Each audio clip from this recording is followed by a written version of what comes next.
Now at Verizon, we have some big news for your peace of mind. For all our customers, existing and new, we're locking in low prices for 3 years guaranteed on My Plan and My Home. That's future you peace of mind. And everyone can save on a brand new phone on My Plan when you trade in any phone from one of our top brands. That's new phone peace of mind. Because at Verizon, whether you're already a customer or you're just joining us, we got you. Visit Verizon today. Price guarantee applies to then current base monthly rate. Additional terms and conditions apply for all offers. Hey, it's Mark Marin from WTF here to let you know that this podcast is brought to you by Progressive Insurance. And I'm sure the reason you're listening to this podcast right now is because you chose it.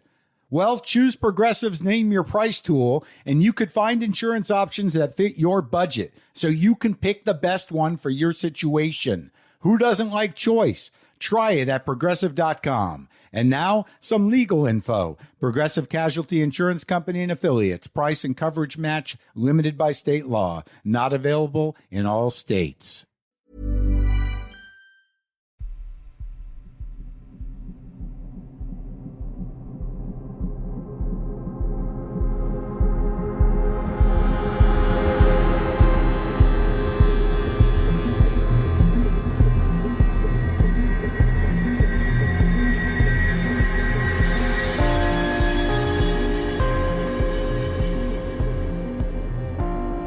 Hello and welcome to mini episode number 450 of Real Life Ghost Stories. And I have 3 spooky stories for you today, and the last story comes from the 19th of February 2025. And story number 1 comes from Louise. I'm 46 years old and I have been visiting Hampton Court Palace roughly every couple of years since my first visit on a school trip at the age of 8. Me and my friend Janine love the palace, and we would often in the summer ride the boat down the Thames from Kingston to the palace and have regular days out there. Back in 2015, we decided to pay to go on the ghost tour, and we were thrilled when we managed to secure these tickets, as they are often hard to get. It was a cold and extremely foggy November night, which set the scene perfectly. There was a group of about 10 of us, and we were guided around the palace and told stories of ghostly happenings. It was great, as we got to visit parts of the palace and certain rooms that were normally out of bounds during the day. We took a lot of photos that evening, and over the years we have taken many photos and captured oddities. I took a photo outside the palace in the dark that evening. There was no one present in front of my camera when I took this photo, yet having checked the image, there appeared to be a figure which I seem to think is of a child, who appears to be in a Victorian type hat. Having checked with one of the guides more recently, I was informed that there was a Victorian school on the grounds of the palace back in Queen Victoria's reign. But at the time, in 2015, I did not know this. At the very end of the tour, each group or couple was invited to do a walk of the haunted gallery alone, without guides, in the dark, apart from 2% lighting on either side of the flooring of the gallery, which worked as a guide so you knew where to walk.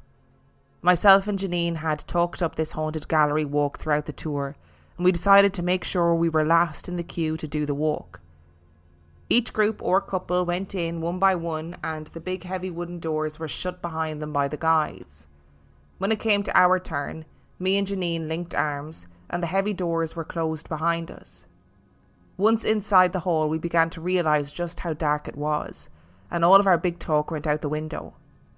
As we walked along slowly with the tiny lighting on the floor guiding our way, we began to whisper and express our fear about just how dark and freaky it was. When suddenly, an almighty bang sounded on the floor right behind us. It was almost as though a big man had jumped with all his body weight onto the floor right behind us. Naturally, we were both extremely scared, and still linking arms, we began to run all the way down the gallery hall to the Great Hall, where the tour guide was waiting for us. She could see the fear on our faces. After she closed the ghost tour and people began to disperse, we approached her and informed her of our experience, and asked if this could possibly have been some kind of prank. She graciously informed us that being a royal establishment, the employees would not participate in pranks of any kind, and that over the years, we had not been the only visitors to experience strange things in that part of the palace. After we left the palace, me and Janine went our separate ways, and I had to drive alone back to Hampshire. During my drive home, I felt as if I was not alone in my car. I can be quite a sceptical person, and just put it down to the experience we had just had, and maybe I was just a bit freaked out. As it was a Sunday evening, by the time I arrived home, both my young daughter and my husband were asleep. So I made myself a cup of tea to calm my nerves and decided to retire for the evening.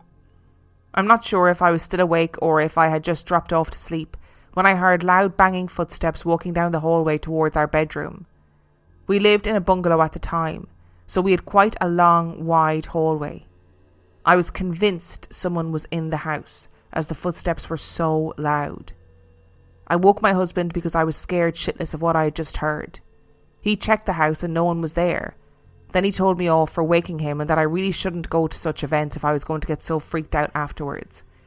That night I experienced one of the worst nightmares I've ever had, where I was witnessing myself being murdered by a huge boa constrictor snake, making me wake up in a sweat in the middle of the night. To this day, I do not know if the footsteps and the nightmare were anything to do with my experience in the palace that evening, and I guess I will never know, but I haven't been on another ghost tour since then. You guys are so cute, you and your friend Janine. What a gorgeous thing to do. To be bopping down the Thames on a boat from Kingston to the palace and have a lovely day out there in Hampton Court Palace. That is a gorgeous thing to do. And I think that is a lovely tradition. I've actually never been to Hampton Court Palace and I keep saying that I need to go. And I desperately would love to go and do a ghost tour. Oh, how fun would that be? Although, love the fact that they're like, we're going to do a bit at the end where you walk up the gallery in the dark in your pairs or in your groups or whatever it is. That's freaky. And I totally see what you mean about being like, oh God, was it an employee that was playing a prank, or is this what they do to kind of make the ghost tours seem more effective by having people make noises and bang the floor or whatever when people are doing these ghost walks? But like the employee said, these are employees of the palace. You know, they're not people who would be encouraged to do pranks because they have the reputation of the palace and of the royal family in their hands, you know? And it sounds like somebody was trying to let you know that it was there. You know, somebody was kind of going, oh, you want to walk up and down the gallery looking for ghosts? Well, let me tell you, I will show you a ghost. And there's a part of me, right, that can see your husband's point. I'm not saying I agree with him, so, you know, just let me finish. I see his point because, you know, there's people that will say, if you go to a ghost event, blah, blah, blah, you're going to be primed to see or hear things or experience things. But also, whatever it was in the palace, in that haunted gallery, was the thing that made itself known to you guys specifically. I don't want to be that guy and say that something followed you home, because I don't like to fearmonger, even though my job is to scare people and tell them scary stories. I don't want to be like, demons followed you home from Hampton Court Palace. But listen, maybe it was something residual that was clinging to you and that's why you heard it. And hearing footsteps that are so real that you think that somebody is in the house is absolutely terrifying.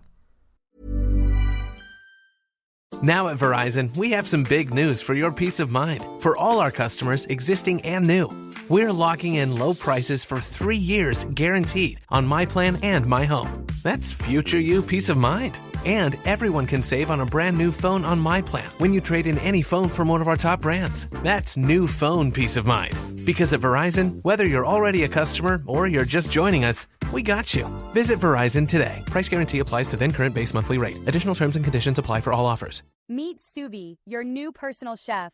Sous Vide is a smart countertop oven and a flexible meal delivery service. The Sous Vide kitchen robot has built-in refrigeration, so you can set up dinner in the morning and come home to a hot home-cooked meal. It's so easy and convenient. Enjoy balanced, chef-prepared meals without shopping, prepping, or exhausting cleanup.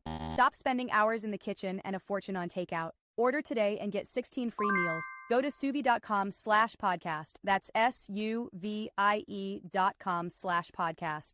Save time and eat better with Sous Vide. Hey, this is Josie Santi from the Every Girl podcast, and this episode is brought to you by Nordstrom. Summer's here, and Nordstrom has everything you need for your best dressed season ever. From beach days and weddings to weekend getaways and your everyday wardrobe, discover stylish options under $100 from tons of your favorite brands like Mango, Skims, Princess Polly, and Madewell. It's easy, too, with free shipping and free returns, in-store order pickup, and more. Shop today in stores, online at Nordstrom.com, or download the Nordstrom app. Hi guys, it's Hannah from Giggly Squad. With summer around the corner, I wanted to tell you guys how I'm staying comfy and stylish. Lululemon is my secret weapon. There are plenty of copycats out there, but nothing compares to the Lululemon fabrics and fit. I've literally had my pair of Lululemon leggings since college. And I'm out of college. I know I don't look it, but I am. The quality is next level. I especially love the Lululemon Align collection. It's made with this weightless, buttery soft Nulu fabric that feels like next to nothing. It's so soft. Whether you're in Align pants, shorts, a bra, tank, skirt, a dress, you get nonstop flexibility in every direction so you can stretch the summer limits. Align even wicks sweat. And as a sweaty girl, I love this. You know it's going to be my best friend when I play tennis this summer. Shop the Align collection online at lululemon.com or your nearest Lululemon store. And our second story today comes from Lucy. There's a moment when grief and reality blur, when something shifts in the air and you can't quite explain what you're feeling. Tonight, as I sit in the quiet after my grandma's passing only earlier today, I can't shake the feeling, and I want to write it so as to preserve it. She was 92, a long life, a full life, surrounded by family at the end. She was my gentle matriarch, my comfort, my last connection to my mother, who had passed 5 years before from degenerative MS. I always thought I'd be there when Grandma took her final breath, but life had other plans. I was at the nursing home with my 2 young boys. Grandma was fading and we knew it wouldn't be long, but the atmosphere was heavy, too much for my children, so I took them out to get ice cream. That's when my aunt called. Her breathing's changed, she said. You should come back now. I grabbed my boys and ran. We were only 2 minutes away, but my youngest dropped his ice cream. He screamed inconsolable, and in that split second I made a choice. To run back to the shop and get another. 5 minutes, maybe less. By the time we returned, she was gone. Just like that. My cousin took my boys while I stepped into her room, my body trembling. The air felt thick, still. My aunt reassured me that it was peaceful. We sat together, crying, waiting for my husband to come and take the boys home. The first strange thing happened. Out of nowhere, a wave of nausea hit me like a freight train. My heart raced, my vision swam, and I had to lie down on the floor. It wasn't grief, it was something else. An overwhelming, crushing sensation, like I was being weighed down by something. I've heard you're supposed to open the window to let the soul out, said my auntie. So we did. I think she was feeling something too. When my dad and brother arrived, we all sat in her room, speaking in hushed voices.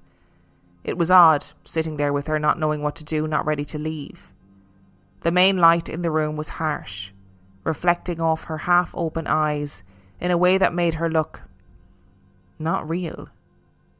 We switched it off and turned on a small lamp instead. 2 minutes later, the lamp started flickering. On, off, on, off. No one said anything, but I had to. Is anyone seeing that? My dad adjusted the bulb and it stopped. Probably loose, he said. Maybe or maybe not. When I got home, I went straight to bed with my boys beside me, but sleep wouldn't come. My cat was relentless, headbutting me, demanding attention like never before. Then my youngest stirred, and I took him downstairs, hoping he'd drift off while I put something on the TV. It turned itself off, again and again. For 5 minutes, it kept shutting down, no explanation. It had never done that before. And then, the moment that made my blood run cold. A static charge filled the air like electricity wrapping around me. My whole body tingled, my hair stood on end.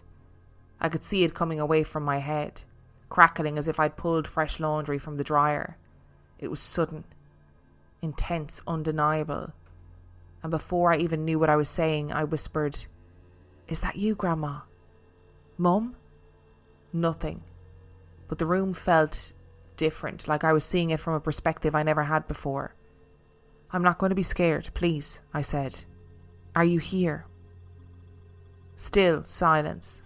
But I knew. I just knew. The signs had been there before. When my mum died, the wall lights at my dad's house flickered, even though the switch was off. We all saw it. Nobody spoke out. My dad had built a sort of shrine to my mum in the living room. A wooden chest with flowers and photos of her on it. The photos were always falling over. He mentioned it so casually.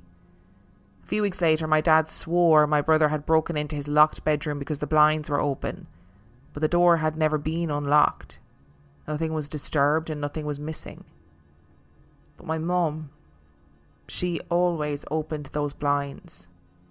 My dad, ever private and particular, liked them closed, and as my mum became less and less mobile and more confined to her bed, the rest of their house, apart from her downstairs bedroom, stayed in darkness with the blinds closed. Our cottage sat right on the pavement and he didn't like people seeing in. Even after my mum had nets put up, he still had a habit of closing every blind in the house. She would follow behind, opening them again, letting in the light. It was a small battle, but one she fought daily until she physically couldn't anymore. And in that moment, when the blinds were inexplicably open, I knew it was her. I know how cliche all of this sounds. Flickering lights, static electricity, household objects playing up. It's the kind of stuff you hear in every ghost story. But that's the thing, isn't it? These stories come from somewhere. And when it's happening to you, when it's personal, it doesn't feel like a cliche at all. So why, even now, do I doubt it? Why do I keep convincing myself that these things, these moments, these flickering lights, these charged sensations are nothing more than coincidence? Maybe because it's easier to believe in logic than in ghosts. But deep down, I think I've always known. As I finish writing this, I still can't believe that my sweet, sweet grandma died today. I love you, Grandma. Please don't shit me up again.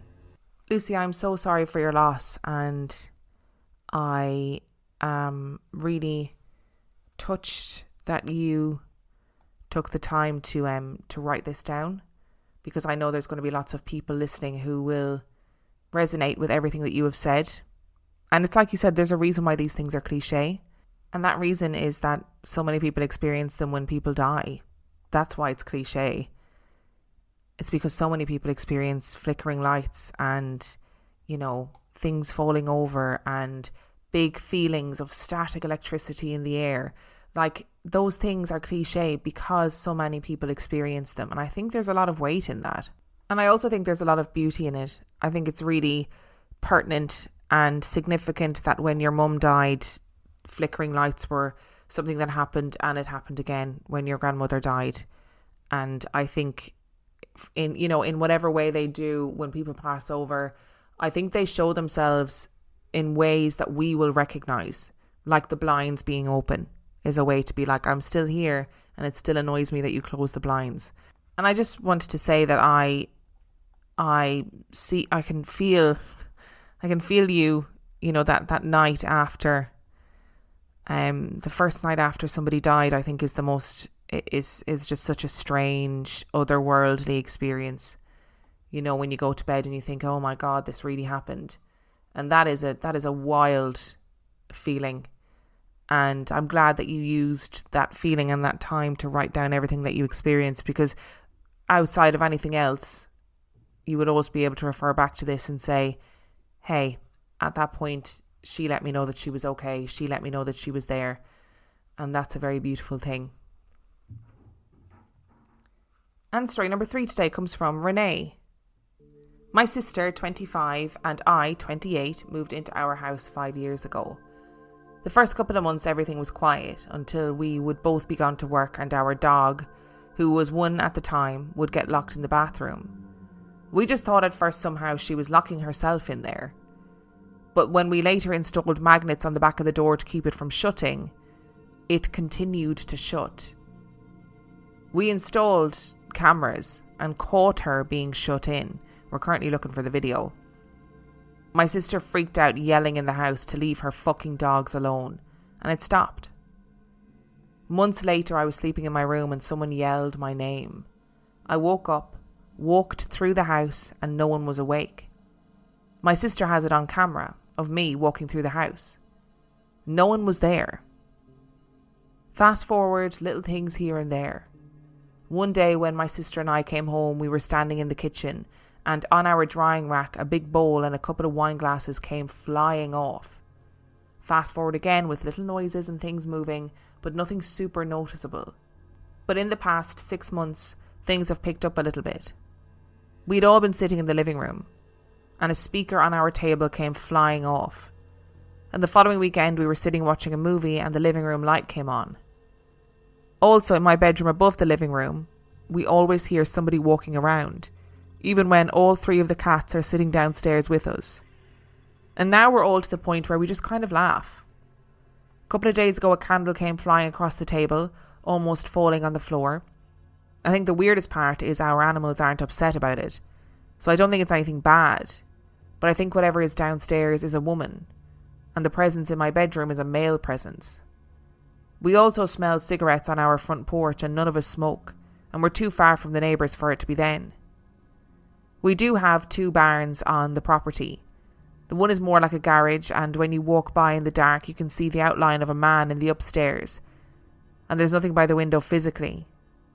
We avoided it at all costs at night. Again, I feel like the animals are the kind of litmus test here. If the animals are not freaking out, then I'm pretty convinced that whatever it is not evil or bad or means you any harm, right? Because I just think that animals are a great gauge for these things. And obviously when you guys are kind of together and stuff and, you know, things, big objects are sliding off tables, being thrown around, like that is pure attention-seeking behaviour. Something literally calling your name in the middle of the night, attention-seeking behaviour. And I am on side with your sister for this one. If I thought that whatever is currently residing in my house was messing with Hades when I wasn't here, I'd burn the house to the ground rather than allow that to happen. So I'd be like, you fucking stay away from my cat. Like shutting the dog in the bathroom, I would be so annoyed. I'm glad that you guys kind of got to the point where you're like, oh, whatever, and you can kind of laugh about it, do you know what I mean? But if the animals aren't reacting, I'd be thinking that even though it's, you know, a big bowl and some glasses and some speakers and whatever, and footsteps upstairs, I'd be thinking, oh, look, you're just looking for attention. I get it. And I don't know whether the right thing to do is to stop giving it attention or to acknowledge it when it happens. I suppose if you acknowledge it, you encourage the behaviour. It's like a badly behaved child, isn't it? I will say from experience that getting a cleansing can go a long way. If you know anybody in your life who's into that kind of thing, a cleansing will probably might make a difference. Thank you so much for listening to today's episode. Thank you to Louise, Lucy and Renee for sending in your stories. Remember, the last story came from the 19th of February 2025. And if you'd like to send in your story, you can do so by emailing it to reallifeghoststoriespodcast@gmail.com. You can also check out the website, reallifeghoststoriespodcast.com. And if you are desperate for some extra content, you can subscribe to the Patreon.